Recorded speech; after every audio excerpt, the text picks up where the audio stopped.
We have had quite a few questions come in through Zoom on the day or during the day. So I wondered if we could very quickly maybe try and address some of those. I think Andreas and Hongming, if that's okay, maybe Jibin, if you have anything to complement. Maybe we can do a quick fire round of some of these questions. If there are any others in the room as well, please feel free to jump in. So I've got 3 here for you, Hongming. I don't want to put you under any pressure or to put you on the spot, but the 3 questions we've had. As the China ETS allocates only free allowances, how can they put pressure on the compliance entities? I think this is kind of related to that. The second one is, what are the key concerns of the Chinese government about not allowing other products such as futures, even though the industry may want to use them for risk hedging? And what's the fee structure of the spot market in China? The fee structure. Yeah. So maybe whilst I'm giving you a few moments to prepare your answers, maybe Andreas as well. There's some for you. Oh, this is quite a technical one. Maybe I'll show you this one on the paper. A simple one. How have oil price fluctuations affected the operations of ETS systems? That seems like quite a general question. A second one seems quite general. In designing an ETS, how should we take into account the fact that there are already some carbon taxes, fees imposed in some other countries? I'm not sure if that's sufficiently clear. And then a very specific one in relation to your presentation. Could you elaborate more about a market abuse incident in the EU ETS on slide 74? So someone was following your presentation very closely. And what was the penalty for them? And this is a follow-up in relation to that. For Thailand, if allowances are not considered a financial instrument like in the EU, what should Thailand do to address market abuse or market manipulation? Yeah, I think that will keep you both pretty busy for now. I'll show you the very specific one maybe later, and we can address that tomorrow morning. Hongming, are you ready to? Okay, let me hand you the mic. I got one. Oh, you got one. Super. I think gonna be the first question about the free allocation. First of all, I think the no auction doesn't mean there's no pressure for the key meeting entities, because when you design the ETS, actually ETS can I can stand. Sorry. So the free allocation would be like if there is no auction, doesn't mean there's no pressure. The allowances allocation method in China still using the benchmark allowance allocation. It's really depending on the efficient. Definitely, there's using the like intensity based and product level thresholds for controlling the emissions. But it doesn't mean there's no pressure for the emitting entities, because eventually, like in the design of the allocation method, it will be like give a ranking like this morning. It will be ranking all the performance of the compliance entities, and the government will decide where is the benchmark will be.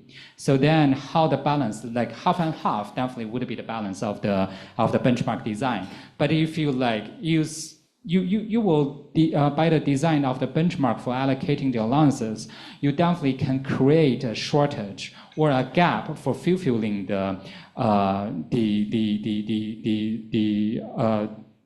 allocated allowances or fulfilling your emission reduction target. So then there is a pressure for reducing emissions. So the free allocated allowances is like free allocated for you, but still, if you got a gap, you have to buy the allowances on the market or reduce on your own, which means you either has to put your money for reducing or improving your technology and reduce your emissions, or you have to pay to other companies which is more advanced on their technology, their performance, purchasing their redundant allowances from the market.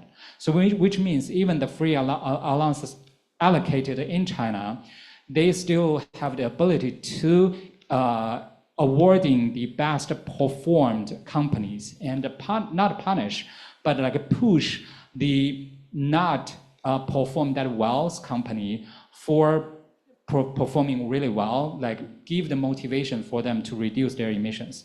That's the free allocation question. So it's like not really, there's no auction doesn't mean there's no pressure. Actually, the auction for in the most of the ETS system is more for generating the revenues, which is if the revenue is generated by the ETS, and like in EU cases, if you set up a special fund and reinvest the revenues to the system, you will help you to double or even create more ambitious for broader emission reduction for reducing emissions. And the second question is the other product concerns. I think, like I said, first of all, because when you introducing definitely there's one more thing I would like to mention for the market trading. Even in China system, there is no financial products and no financial institute can be directly involved trading in the market. But there's still like a consultant company or financial companies. They are trying to help the key emitting entities to more wisely play or more wisely trading on the market to keep more asset, because a lot of companies are trying to help the compliance entities to managing their assets. Like some of the compliance some of the key emitting entities, they can sign a contract with a consultant company for allowing them help the company to managing their allowances, and or helping them to wisely trading in the market. So this is like not using or not the key emitting entities to managing the trading the allowances themselves, because most of the time the emitting entities, they only be able to do their own business, like what's their steel company or their cement company. They are good at producing their products, but they're not good at managing the assets. So some of the consultant company, they can help the key media entities to managing their assets from more financial perspective. So in China, some of the financial or consultant company are actually indirectly participate in the market for as this indirect participation, like Andreas was introduced. But this also can create potentially risk. But now in China system, like I said, most of the companies are state-owned or large-scale companies, so they are monitored and heavily supervised by the government. So the risk for manipulating the market is still really not that high, but definitely there's cases. But like I said, there's penalty regulations if there's anything happened, but there's actually already something happened because of the not like fully transparency, lack of information disclosure. So there's a lot of like manipulation. Some manipulation happened. So, but they are gonna be punished by the regulations. So, but regarding the other products, is like I said, still for the products level in China, the system is the government is still considering balance the risk. The financial instruments or the revenue can be generated from other products versus to the ETS function or the purpose of the ETS, which is reduce the emissions. So there hasn't been introduced any the financial the products yet.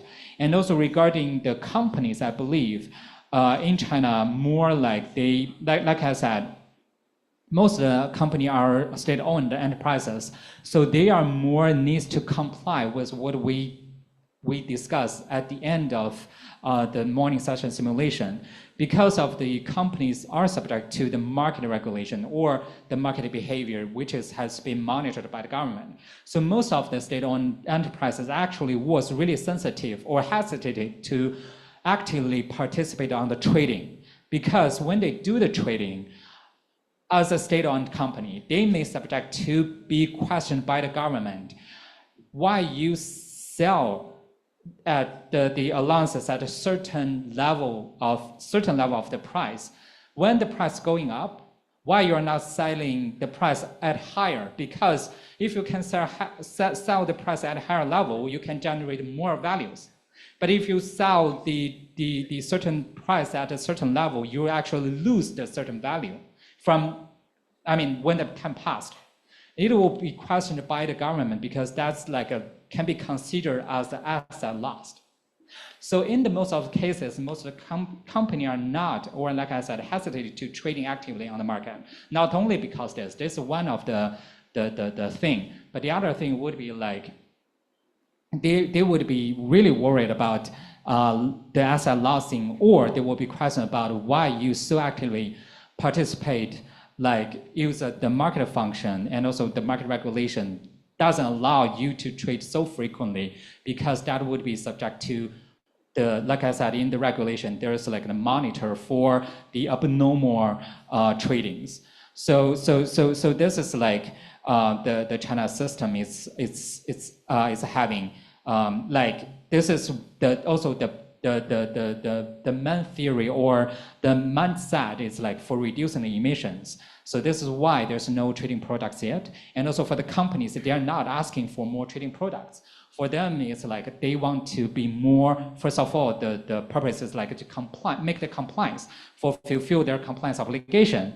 And then it's to see if there are any chances can create revenues for them. And then for the fee, the third question would be the fee structure.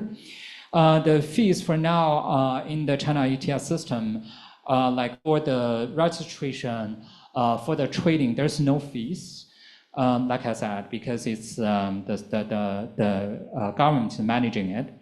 And in the local carbon market or the pilots, there might have a fees. But in the national system, there is no fees for charging for any services provided by the registration or the trading platform. But also, there's another topic under discussion right now. It's the legal attributes of the allowances, or how the allowances are trading on the market. It will subject to pay the tax. It's previously there's no tax paid if you trading the allowances between the companies. But now, starting from last year, the government is starting to consider whether there will be a tax should be paid by trading the allowances. And also there's also relating to what I just said for the legal attributes of the allowances, whether that's considered as assets or not. But in China, different pilots, and the national ETS are trading differently. But for now, in the national system, it hasn't been treated as the fully asset yet, because the beginning allocation of the allowances are free. So it's not a fully asset for the company for now. But in the future, if you trade it, it may be considered as assets.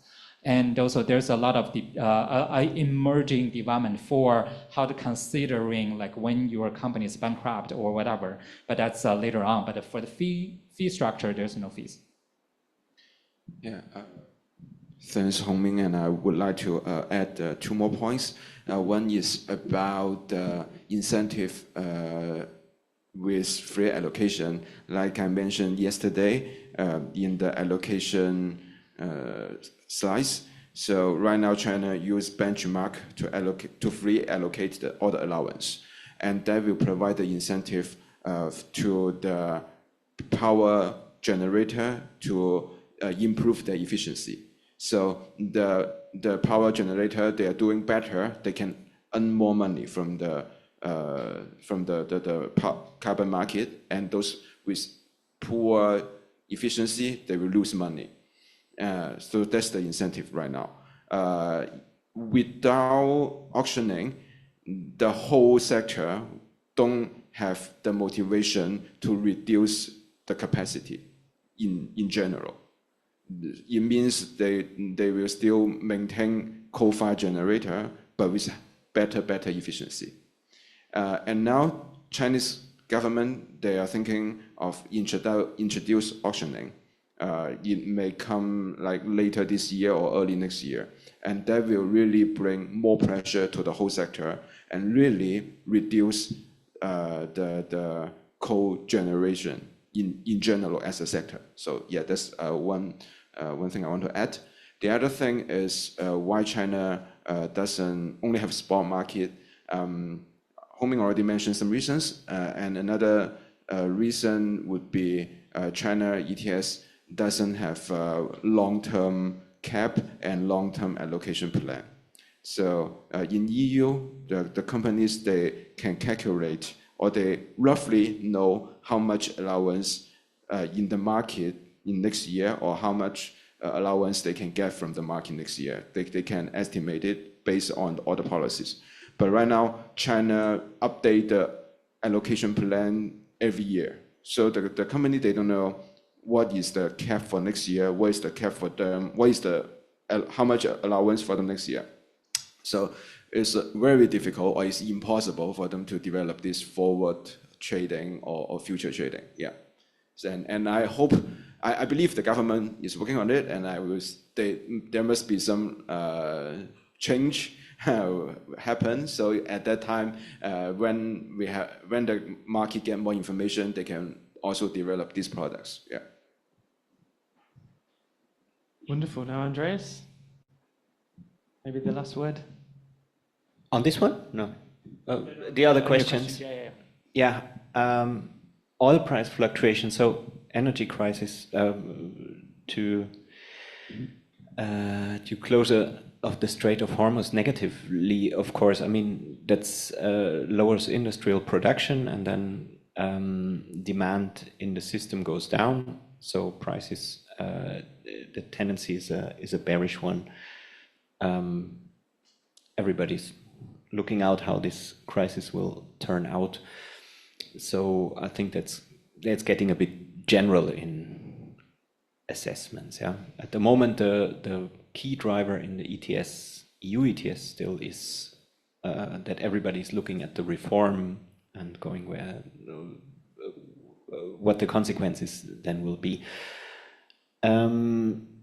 Carbon fees or carbon taxes, there was a question. Irini Nicolaou yesterday gave the recommendation not to combine an ETS with carbon taxes. I think that's good advice because that makes the system even more complicated. So ETS is complex enough. Combining it with a carbon tax is ambitious. Market abuse, yeah, I didn't show these slides. We didn't have so many incidents in the market. Quite prominent was a scheme with VAT fraud.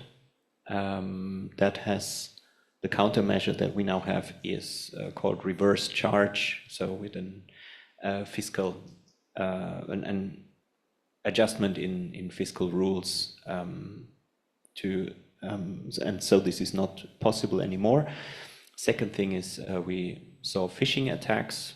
So that's of course dangerous because it can lead to stealing of allowances, for example. But the response measure there was two-factor authentication, and that solved this problem so far. Although there are ways to trick this. Cyber attacks led to preliminary closure of the registry ones, and then IT security there was